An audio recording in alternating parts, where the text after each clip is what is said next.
big result for Leicester in the Premier League today.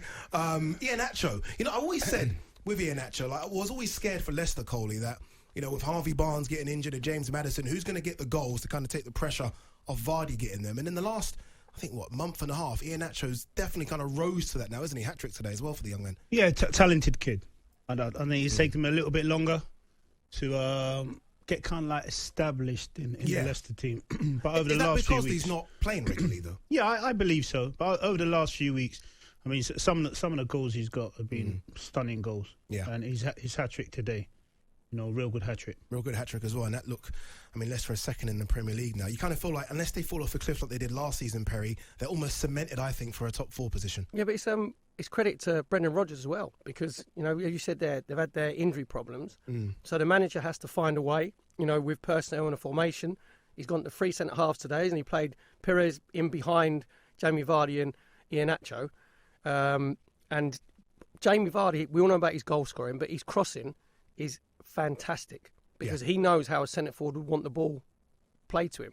So the cross for the first goal, right along the 6-yard box. You know what I mean? So the cross for Iheanacho's second goal as well is different class.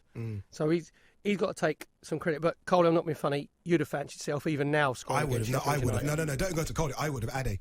Let's not go too far. What do you mean? All right, we've all had a drink, but let's calm ourselves down. Do you know what I mean? But Sheffield United, I'm going to miss you too, I swear. They could get beat every game from now and the end of the season by 3 or more. If you look at them, they were like a pub team today. Yeah, they look like they throw the keys in early doors, didn't they? Yep. Well, they look like a team, to be fair, that have just sacked their manager that everyone liked. Let's talk about that. Chris Wilder has left by mutual consent. I love that, mutual consent. You've obviously got to say that nowadays. After, I think, overachieving at Sheffield United. Look, it's been a horrendous season. We know that. We're not going to get into this season. But what he's done for them since taking over in League One and getting over to, 100 points in League One and getting out the Championship as well, which is never... I mean, how many great Premier League teams have been stuck in the Championship? They can't get out of it. Yeah. They've done that. 9th last season.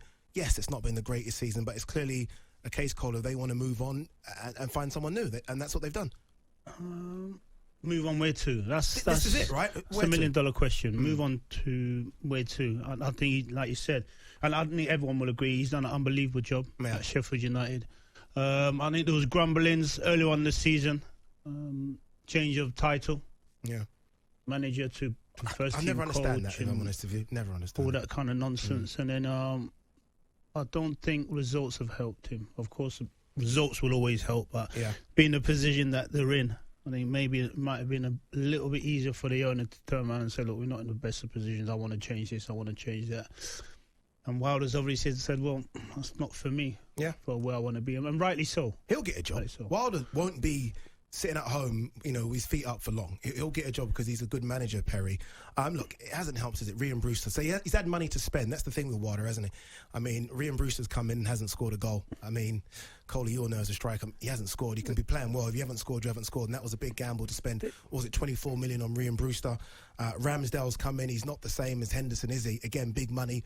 Nearly 19 million on Ramsdale. Has that been the problem as well, Perry? Spending money and the signing's not working. The recruitment hasn't been great, but Coley alluded to it earlier. New owner syndrome. Prince Abdullah comes in.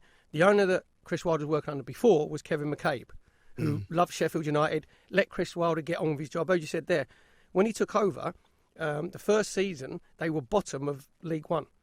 That was because he had to get rid of, he had a load of free transfers, get a load of sort of players in.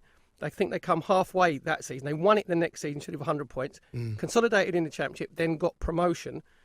And I think you could tell a few of his interviews, couldn't you, Chris Wilder, just lately, where he was saying, well, the quality, just not good enough. Do you know they've lost 14 of their games this season by 1 goal? And last season, the top scorers were McBurney and Moussa with 6 each. Yeah. You can't keep going on like that. And if you look at the beginning of the season... And that was what Brewster was brought in for, though, wasn't it? Yeah, but that recruitment's not great. To be fair, Sander Berge is probably the only one. If you look at Moussa, he was 10 million quid. McBurney was 20 million quid. McBurney was 20 million? But at the beginning of the season... I love the way that surprised you. It's crazy, right? That kind of money. From where? From Swansea. O'Connell was injured, right?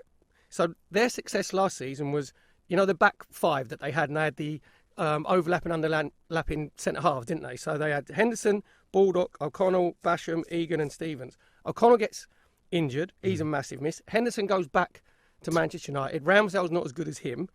Then Egan got injured as well. So then you have to move everybody around. And the only one tiny criticism, Chris Wilder, because if there's any manager that deserves the chance to get their team back into the Premier League, is Chris Wilder, because he's probably been a victim of his own success. You know, having that success so quickly. But he didn't change anything himself. He didn't change the systems around. You know, he always played the 5-3-2. And it was a lack of quality. They were battling under him. Like today, they're thrown in the towel. That didn't happen under Chris Wilder. They were still giving everything they had. And I think Sheffield United and this owner, Prince Abdullah, has got to be very careful, because you might not see Sheffield United back in the Premier League again. Yeah. Because Chris Wilder was a zeitgeist. You know, he'd been ball boy there. He'd been a player there. He was a Sheffield United fan. He got what it meant to the city, got what it meant to the fans, brought everybody together. And he made EFL players, Championship players, and even League One players into, for one season, Premier League players last year.